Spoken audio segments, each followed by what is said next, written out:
J'aime cette odeur de terre battue, j'aime cette chaleur qui va arriver dans cette terre monégasque, cette terre de Monte-Carlo, cette terre battue où on aura le retour de Novak Djokovic, où Alcaraz va devoir confirmer, ou un Casper Ruud, ou un Tsitsipas, ou un Rublev, ou pourquoi pas un outsider peut aller remporter ce tournoi, un Monte-Carlo où Rafael Nadal, l'archi favori sur terre battue, n'est pas là, un Monte-Carlo très ouvert, on en parle tout de suite.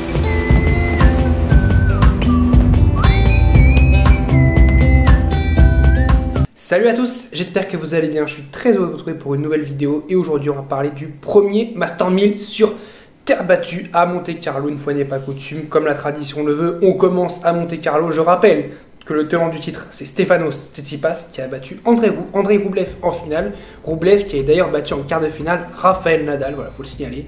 Nadal, faut signaler quand il perd, cette fois-ci personne ne pourra battre Rafael Nadal parce que Rafael Nadal n'est pas sur ce tournoi, donc évidemment Nadal ne perdra pas, c'est logique. On a évidemment Novak Djokovic, tête de série numéro 1, Zverev, tête de série numéro 2, parce que je rappelle que Medvedev s'est blessé pendant 1 à 2 mois, il s'est fait opérer d'une hernie, donc il est absent pendant 1 à 2 mois, donc pas de Medvedev sur cette tournée sur terre battue pour le moment, tout comme Matteo Berrettini qui lui aussi est forfait jusqu'à Roland Garros minimum, donc s'il revient ce serait pour Roland Garros. Donc ça va être très très compliqué pour Berrettini qui a quand même beaucoup de points à défendre, qui sera pas chez lui, surtout à Rome, c'est un peu compliqué. Donc voilà, on a posé les bases un petit peu. Maintenant on va faire comme on a fait pour les deux autres Master 1000, on va faire quart de tableau par quart de tableau. Mais tout d'abord, je tiens à dire que c'est quand même bien mieux un Master 1000 comme ça, où on a 16 têtes de série et pas 32. Et surtout quand on n'a pas 32 joueurs, les 32 meilleurs qui sont exemptés du premier tour. Donc du coup on se retrouve avec des premiers tours moches, on va dire Miami, Indian Wells, on a des premiers tours catastrophique, enfin ça n'était pas des premiers tours très très ouf, alors que là vraiment de beaux premiers tours à Monte-Carlo. On a 16 têtes de série et surtout que 8 seulement qui sont exemptés du premier tour. Donc on a les têtes de série 14, 10, 9 qui vont jouer les matchs dès dimanche ou lundi. Alors j'ai vu la programmation de dimanche, donc d'aujourd'hui quand la vidéo va sortir, n'est pas terrible, mais bon, lundi ça va commencer quand même avec du très très lourd je pense. Donc on va tout de suite passer avec le premier quart de tableau où on a Novak Djokovic, et ce qu'on retient surtout c'est Novak Djokovic qui peut jouer potentiellement en quart de finale, et je pense qu'on en rêve tous, qu'on aime ou qu'on n'aime pas les deux joueurs, je pense qu'on rêve tous d'un Djokovic-Alcaraz, soit pour que Djokovic montre qui est le patron, remontre qui est le patron, parce qu'en ce moment, bon, on l'a pas vu jouer, donc je pense qu'il a très très faim, très très envie d'aller remporter Monte-Carlo, très envie d'écraser tout le monde, et surtout Alcaraz qui a la nouvelle sensation là depuis quelques mois, même quasiment depuis la fin d'année dernière, pardon. Il a envie, je pense, d'aller écraser Alcaraz, d'aller battre Alcaraz pour montrer, voilà, pour dire, moi je suis Novak Djokovic, tant que je suis là, voilà.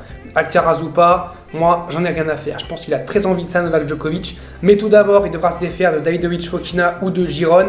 Je dirais plus Davidovich Fokina sur terre battue, même si en ce moment c'est pas tip top, mais bon. J'irai sur un Davidovich Fokina contre Novak Djokovic, j'espère. On aura peut-être ensuite un Bautista Agut au 3e tour, ou un Dan Evans qui l'a battu au 3e tour justement l'année dernière, ou un David Goffin qui lui avait justement perdu aussi contre Dan Evans. Donc 3 joueurs quand même assez compliqués, mais bon, c'est toujours au-dessus de Djokovic. Alors le pire pour lui serait Bautista Agut, je pense, s'il déteste jouer Bautista Agut. Si c'est Evans ou Goffin, alors Goffin est en crise de confiance, mais là il est en finale à Marrakech, donc ça revient un petit peu, mais justement il est peut-être fatigué après, et Evans en ce moment c'est un petit peu compliqué, donc voilà, j'irai plus sur un Bautista Agut au 3e tour, et même Bautista Agut, la terre battue, alors c'est bizarre pour un espagnol dit comme ça, mais la terre battue c'est peut-être sa pire surface. Il arrive bien à jouer sur gazon et sur dur, mais il arrive aussi très bien à jouer sur terre battue, mais je pense que c'est quand même la surface où il est le moins bon. On a ensuite un Taylor Fritz dans cette partie de tableau qui pourrait jouer en 8e, Carlos Alcaraz, c'est pas mal. Fritz qui par contre qui a le décalage horaire parce qu'il a joué à Houston, donc il va avoir le décalage horaire même s'il aura 3-4 jours pour s'en remettre, mais il y a quand même un petit décalage horaire. Fritz qui a joué en plus un premier tour contre Katarina qui est la wildcard monégasque, qui est pas bien classée du tout, donc ça devrait aller. On a pour moi un des chocs, un des matchs à voir de ce premier tour, même d'ailleurs deux. On a Tsonga Silic qui évidemment va être un match absolument à voir, c'est le dernier Monte-Carlo de Tsonga qui joue contre un vainqueur de Grand Chelem, et voilà, on a la légende française qui joue face à Marin Cilic, donc c'est un très très très bon match. Et en plus Cilic sur terre battue c'est prenable, et puis on a un Korda aussi contre VDZ, Van de Zandschulp, qui est plutôt pas mal, vraiment aussi ça va être pas mal, même si je vois Korda passer. Mais je vois Alcaraz aller contre Djokovic, je vois pas trop de soucis ni pour Djokovic ni pour Alcaraz. Je les vois aller plutôt facilement en quart de finale. Tout de suite, on passe à la deuxième partie de tableau, deuxième quart de tableau qui est plutôt sympa. Alors pour le deuxième quart de tableau, on a en tête de série numéro 4 Casper Ruud, oui, Casper Ruud qui est numéro 4 évidemment parce qu'on perd du Matteo Berrettini, on perd du Rafael Nadal et on perd du Daniil Medvedev. Alors comme Casper Ruud était numéro 7 mondial, et bah paf, il gagne 3 places d'un coup, enfin il gagne 3 places dans les têtes de série, il se retrouve 4ème tête de série, il jouera un qualifié au Karatsev au deuxième tour, enfin au premier tour pour lui ça devrait aller, enfin ça doit aller normalement logiquement. Troisième tour serait potentiellement un Basilashvili, Dimitrov, Lajovic qui a été finaliste en 2019 ou Krajinovic.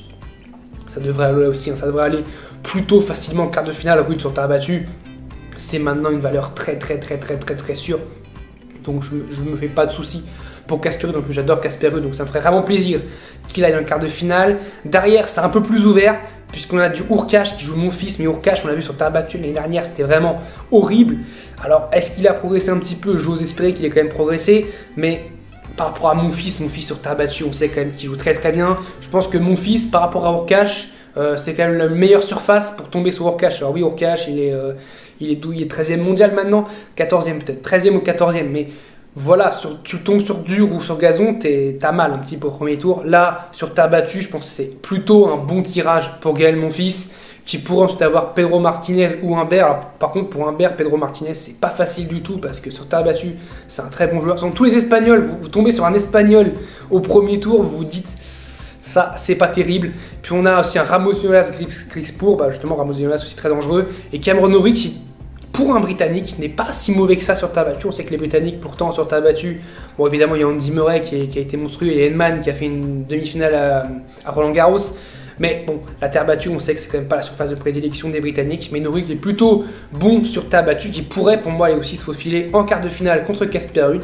Donc je vois pour le moment un Djokovic Alcaraz et un Ruud Cameron Norrie. Pour moi, pour le moment, les favoris seront présents dans cette première partie de tableau. Et tout de suite, on passe au troisième quart de tableau. Troisième quart de tableau où on a en tête de liste Félix Auger-Aliassime, tête de série numéro 6. Et c'est là que c'est un peu plus inquiétant parce que Félix Auger-Aliassime est sur 3 défaites, pas consécutives, mais sur les 4 derniers matchs, 3 défaites. Il a battu juste Ben Chetrit.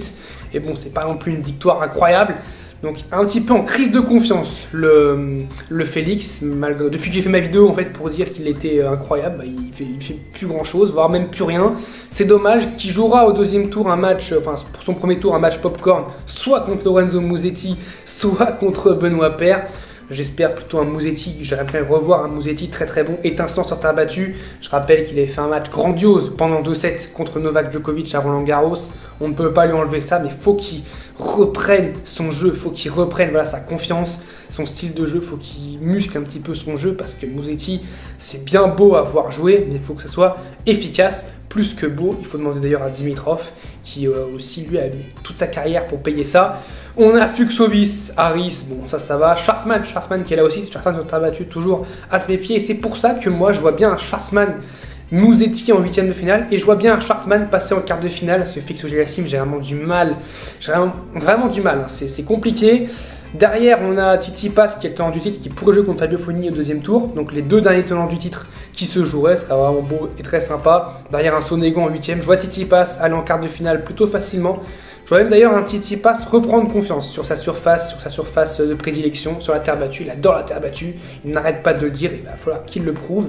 Et je pense qu'il va faire encore un très bon Monte Carlo, et on va le voir en quart de finale, je pense, contre Diego Schwartzman. Tout de suite, on passe au dernier quart de tableau. Dernier quart de tableau où on a tout en haut Andrei Roublev qui se retrouve là, le finaliste en titre, Andrei Roublev, qui jouera au deuxième tour face à Alex de Minaur ou un qualifié. En qualif, il y a quand même de très beau monde. Il y a notamment le petit Holger Rune, je sais pas comment vous dites, moi je dis Holger Rune plus, qui a gagné un challenger le samedi matin et qui a joué un match en qualif le samedi après-midi et qui a gagné d'ailleurs ces 2 matchs. Il a gagné sa finale de challenger et son match en qualif. Il a du coup un deuxième match de qualif à gagner, mais un joueur comme Rune a joué qui sort des qualifs, c'est pas simple parce qu'il est vraiment très en confiance. De Minaur, surtout sur terre battue, c'est pas terrible. Donc c'est pour dire quand même, on a de beaux qualifiés, encore on a vraiment de beaux qualifiés qui peuvent tomber. On a du Garin qui est pas tête de série, Christian Garin qui est un petit peu en crise de confiance lui aussi, même s'il joue mieux comme par hasard à Houston, c'est comme Goffin. Les deux sont en crise de confiance, mais les deux jouent mieux alors qu'ils avaient quasiment pas bien joué depuis le début de la saison.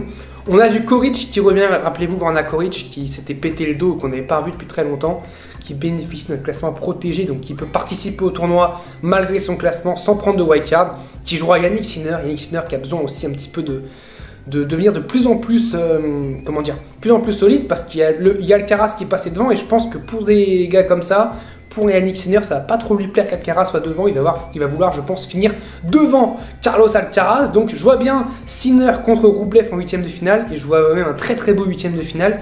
Je vois plutôt Sinner passer par rapport à Roublev, plus solide pour moi Sinner dans l'échange par rapport à Roublev, qui a toujours ce manque de plan B chez Roublev. Il va être problématique dans sa carrière.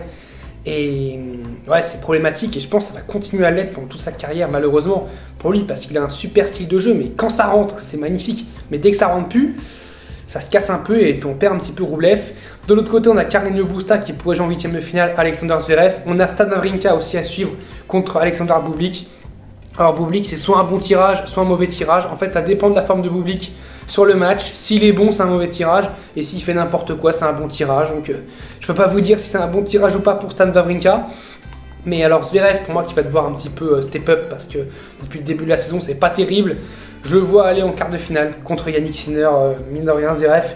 Et donc du coup, on va passer à mes pronos maintenant pour les demi, pour la finale et pour le vainqueur. Alors, en premier quart de finale, Djokovic-Alcaraz, ce serait du suicide de ne pas dire Djokovic qui gagne ce match. Pour moi, Novak Djokovic va gagner ce match contre Carlos Alcaraz, un match plutôt serré. Je vois bien un premier set remporté par Alcaraz, le temps que Djokovic s'imprègne un petit peu du style de jeu de Carlos Alcaraz, et puis un Djokovic qui déroule un petit peu dans le deuxième et dans le troisième, qui fait parler de sa science tactique, sa science mentale et puis son expérience, mine de rien, parce que Novak Djokovic, c'est quand même plus de 15 ans d'expérience dans le tennis, donc voilà, il a quasiment commencé sa carrière pro. Alcaraz, il était pas né, donc voilà, pour Novak Djokovic, c'est important pour lui de mettre les points sur lui face à Alcaraz. Je vois Ruud passer face à Cameron Norrie, ça me fait vraiment plaisir d'avoir un Casper Ruud contre Novak Djokovic en demi-finale.